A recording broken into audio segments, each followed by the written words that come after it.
এক ছোট্ট গ্রামে থাকত শাওন নামের এক ছেলে।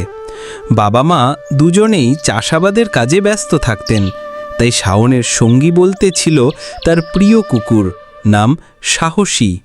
ছোটবেলা থেকেই সাহসী আর শাওনের মধ্যে এক অদ্ভুত বন্ধুত্ব গড়ে উঠেছিল।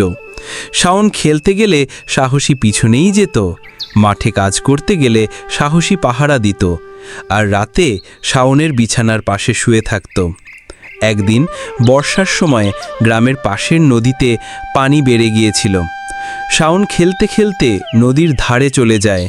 বৃষ্টি পড়ছিল, মাটি ছিল পিচ্ছিল। হঠাৎ তার পা পিছলে যায় আর সে সোজা পানিতে পড়ে যায়।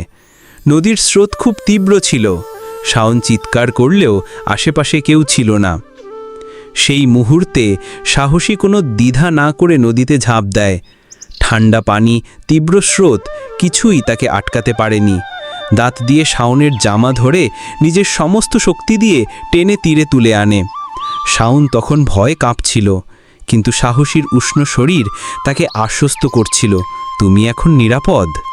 এই ঘটনার পর থেকে শাওন বুঝল, পৃথিবীতে অনেক ধরনের সম্পর্ক আছে, কিন্তু বিশ্বস্ততার সম্পর্ক সবচেয়ে পবিত্র। সাহসী শুধু একটা কুকুর নয়, সে ছিল শাওনের ভাই, বন্ধু আর জীবন রক্ষক।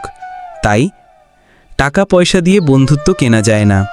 সত্যিকারের বন্ধু সেই যে বিপদে তোমার জন্য নিজের জীবন ঝুঁকিতে ফেলতে পারে, হোক সে মানুষ বা প্রাণী।